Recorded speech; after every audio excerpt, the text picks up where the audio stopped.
pasal 340. Tetapi waktu yang dihabiskan untuk ngurusin urusan pelecehan di Magelang yang tidak pernah ada itu. Jadi saya ingat Abang Johnson pernah bilang, jangan sampai ini jadi peradilan sesat karena kita salah fokus.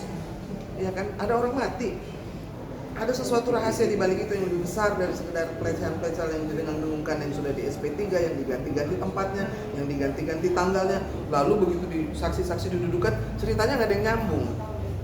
Emang ada orang setengah pingsan? Kalau orang pingsan tuh nggak duduk, itu duduk, terus bisa nyaut. Emang orang pingsan bisa nyaut? Jangan gitu. Lu mau diangkat, nggak mau diangkat, maunya diangkat sama Joshua kali ya, sendirian ya kan. Saya pikir itu juga tadi konfirmasi tentang karakter gitu yang terkesan memojokkan, tapi Reza menjawab apa adanya, keluarga menjawab apa adanya. Jadi rekayasa dan polanya itu semakin kelihatan di pengadilan ya kan, ketika orang-orang yang kemudian disuruh untuk berbicara bohong, berdusta, lupa akan dustanya gitu kan. Pertanyaan-pertanyaan kadang-kadang kita bingung, ini hakim kenapa sih kok nanyanya enteng-enteng, ternyata pertanyaan remeh-temeh aja bohong gitu loh. Kayak Susi, terus lalu juga akhirnya Ina ngelihat bahwa memang kebenaran itu lebih mudah karena tidak perlu mengingat-ingat.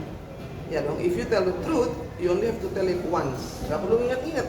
Kejadian yang sebenarnya bisa diceritakan, itu yang dilakukan oleh keluarga gitu kan. Yang bohong itu yang bikin pusing kepala semua. Hakim pusing, jaksa pusing, kita yang ngikutin juga pusing. Jadi sudah jelas gitu. Ini rekayasa sejak awal. Nah itu kan yang sejak awal banyak yang belum terbuka.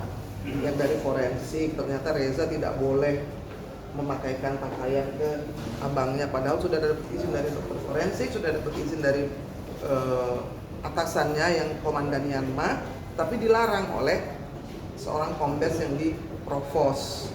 Nah itu kan mesti dikasih tahu. Artinya pembunuhan berencana itu menurut seorang pakar pidana dan juga menurut Hakim Gayus Lumbun itu bukan hanya merencanakan sebelumnya, sesudahnya pun juga penuh perencanaan.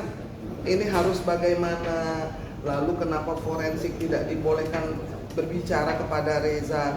Reza menandatangani meterai, ditanya kenapa tanda dengan kepalanya pusing, orang dia menuju Saguling lalu dibelokin ke Mabes ya kan, dibilang dipanggil provos, di provos gak ada siapa-siapa, suruh nunggu berjam-jam. Baru akhirnya ketemu, disebut tuh tadi ada Denny Ali, ada Hendra Kurniawan, ada bos-bosnya semua disebut satu-satu. Kan harusnya mereka memberikan kesaksian kenapa kok dia ditur namanya, supaya tidak melewati Saguling dan melewati Duren 3. Itu persis saat Joshua baru dibunuh habis maghrib gitu, lalu digeledah semua, dia cerita sampai ke motornya dulu dibukain, ada senjata enggak gitu, digeledah oleh ajudan yang namanya Daden itu. Nah, kalau kita melihat pembunuhan berencana itu, rencana itu sebelum dan sesudah ya kan.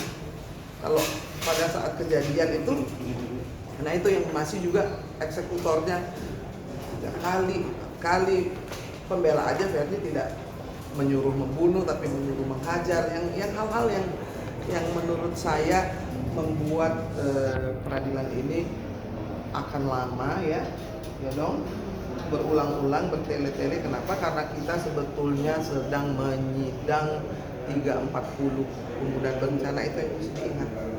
Kalau dari pihak pengacara selalu ngarahin ke Magelang, apa yang terjadi, kenapa setengah pingsan, kenapa ini, itu nggak penting banget ya kan. Berapa kali ditembak? Siapa yang menembak? Kenapa ditembak sampai 5 kali? Kenapa? Kalau kamu membunuh orang, kamu tembak sekali, habis kamu kaget pasti. Aduh, dia berdarah, dia jatuh gitu. Ini kan enggak. Terus gitu. Nah, Inang, di persidangan hari ini nih, tadi kan juga Ibunda Brigadir J menangis ya gitu kan, dan Iya. FS pun menyampaikan permintaan maaf dan